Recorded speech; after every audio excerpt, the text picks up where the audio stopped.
Halo guys, kemarahan rakyat dan mahasiswa memuncak efek dari politik dinasti yang dibangun oleh Pak Jokowi. Sehingga secara serentak, rakyat dan mahasiswa turun untuk melakukan sebuah aksi demonstrasi.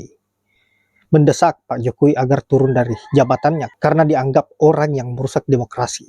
Untuk itu tanpa berlama-lama langsung saja kita simak terlebih dahulu seperti apa aksi-aksi masyarakat dan mahasiswa. Langsung saja kita ke videonya.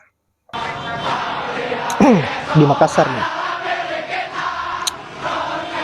Matinya demokrasi di Indonesia. Ngeri.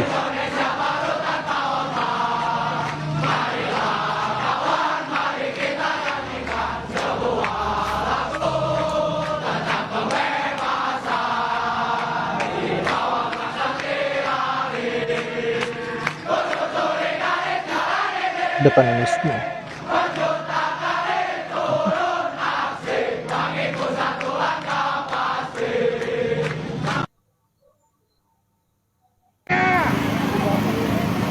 Pernyataan rakyat Sumatera Utara untuk PJ Gubernur Sumatera Utara terkait dengan Pilkada Sumut 2024.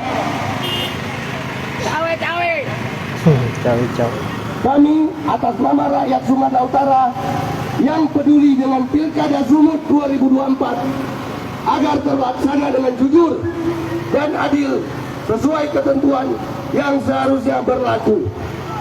Maka dengan ini kami menyatakan,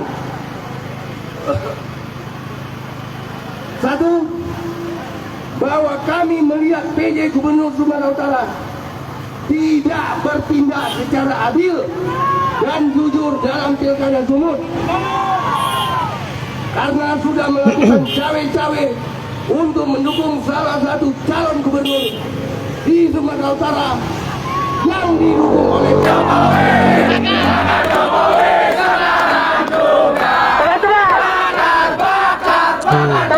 Ngeri. Mereka bilang rakyat tidak boleh bicara.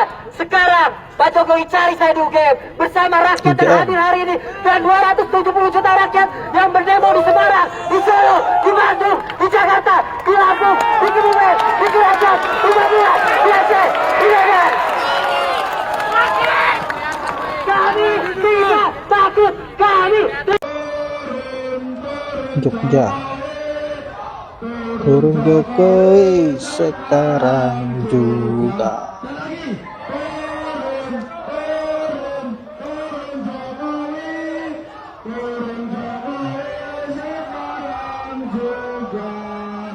Hidup mahasiswa! Hidup mahasiswa Indonesia! Hidup rakyat Indonesia! Hidup rakyat Indonesia! Hidup rakyat Indonesia! Hari ini angsa dikuali, gagal urus bangsa, rakyat marah sekali, presiden tuli, DPR tuli, la la la la la la la la la la la, potong bebek angsa dikuali, gagal urus bangsa, rakyat marah sekali, presiden tuli. Tidak pernah merusak demokrasi, tunduk kepada NKRI. Tidak ada Raja Jawa dari pinggir kali yang merusak konstitusi dan demokrasi. Kemarahan masyarakat Bang sama Ferdinand. mahasiswa.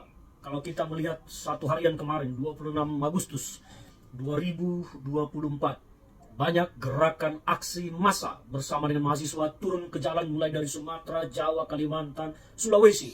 Banyak kota yang turun, di Medan, di Palembang, di Lampung, di Bengkulu, di Jawa juga, di Semarang, di Purwakarta, di Karawang, di Surabaya, Purwokerto, di Nusa Tenggara, di Makassar, dan banyak daerah lain di Kalimantan, Samarinda, Banjarmasin.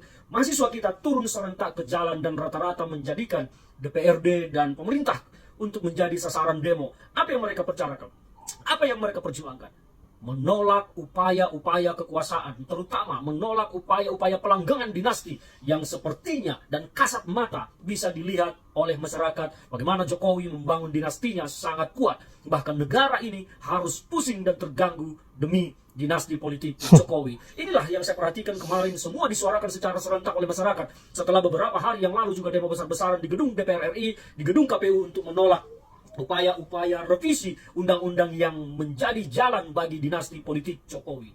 Yang saya tangkap di sini adalah pemerintah sekarang dan terutama pemerintah ke depan jangan memandang sepele dan jangan anggap enteng dengan situasi politik yang terjadi ini. Karena risiko politik yang paling besar adalah di tangan Prabowo Subianto.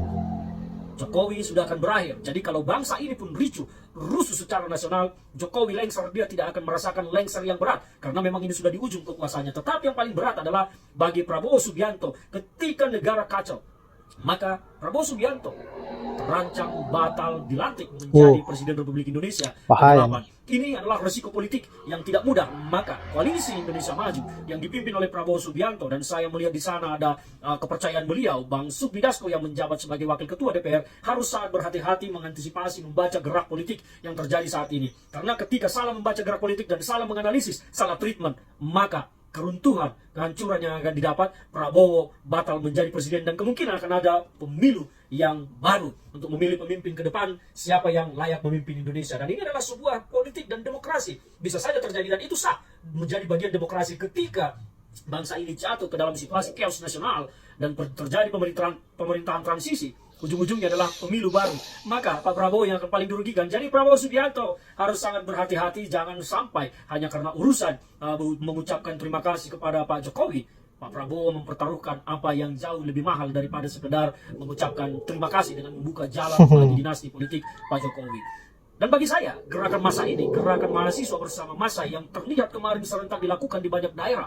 Puluhan daerah melakukan aksi serentak dan paling ramai kemarin adalah Semarang. Sampai malam terjadi kerusuhan, pengunjuk rasa dengan pihak aparat kepolisian yang berupaya bertindak represif untuk menyelesaikan aksi massa yang ada. Mungkin polisi berharap dengan aksi represif yang dilakukan akan membungkam gerakan masyarakat dan mahasiswa. Saya pikir salah, justru aksi represif itu akan semakin membangkitkan perlawanan dari masyarakat. Sekarang tinggal hitung-hitungan politik, jangan masih berpikir dengan pola orde baru zaman dulu yang juga akhirnya tumbang meskipun sangat represif. Ini adalah bangsa kita yang harus kita jaga bersama-sama. Saya pikir aparat keamanan, polisi, tentara dan semuanya harus mengkalkulasi ulang upaya-upaya penanggulangan unjuk rasa jangan sampai menjadi bensin yang menyiram api. Intinya adalah gerakan mahasiswa akan menemukan kembali jalan keluar buat republik ini. Jadi jangan halangi mereka karena mereka lah yang berhak untuk menikmati demokrasi kan. Demokrasi yang dibatalkan oleh si Raja Jawa, kata Pak itu. Jadi kalau kita lihat apa yang terjadi di DPR sekarang, ya DPR itu sudah berubah menjadi Dewan Peternakan Raja Jawa. Kira-kira begitu. Ini saya mengutip aja apa yang diucapkan oleh Bahlil di pidato sebagai ketua umum Golkar. Jadi bahkan kita tidak bisa membayangkan Golkar memakai slogan yang sebetulnya itu zaman Orde Baru. Ngapain Golkar masih memakai istilah-istilah Raja Jawa segala macam. Jadi Golkar sendiri tidak mengerti bahwa dia itu bagian dari reformasi yang dulu mau dibubarkan oleh mahasiswa. Tapi demi asas demokrasi kita katakan Golkar tidak boleh dibubarkan. Yang bersalah itu bukan Golkar. Golkar ada partai putih yang mengusung ide kekaryaan. Yang bersalah adalah mereka yang mengorientasikan Golkar sehingga jadi pendukung utama kekuasaan. Sekarang juga Golkar mau mendukung utama kekuasaan. Tapi bahkan lebih buruk dari zaman Orde Baru. Karena Orde Baru itu nggak ada disebutkan bahwa Golkar itu harus patuh pada seorang Raja Jawa. Padahal Presiden Soeharto apa kurang Jawanya tuh. Tapi Presiden Soeharto juga yang mengajarkan kalau udah nggak mampu ya lengser ke Prabowo aja kan, minta maaf lalu mundur kan. Dan itu yang dilakukan oleh Pak Harto pada waktu itu. Sehingga Golkar terselamatkan. Pak Bertanjung mengambil alih Golkar, bukan mengambil alih, meneruskan Golkar itu dan mentransformasikannya menjadi Golkar baru. Sekarang Golkar balik lagi jadi bawahan dari seorang raja. Itu pengakuan dari Bahlil sendiri. Jadi kita lihat bagaimana Golkar akhirnya membentuk dirinya sekedar sebagai peralatan dari seorang raja. Disebut pula Raja Jawa. Itu apa Raja Jawa begitu? Kan Raja Jawa itu selalu mampu untuk melihat keadaan berdasarkan kekuatan metafisiknya, bahwa rakyat tidak lagi menghendaki dia. Yap, itulah aksi-aksi dari rakyat dan mahasiswa. Saya kira membuat kita merinding. Dan buat adik-adik mahasiswa, teruslah semangat untuk memperjuangkan demokrasi.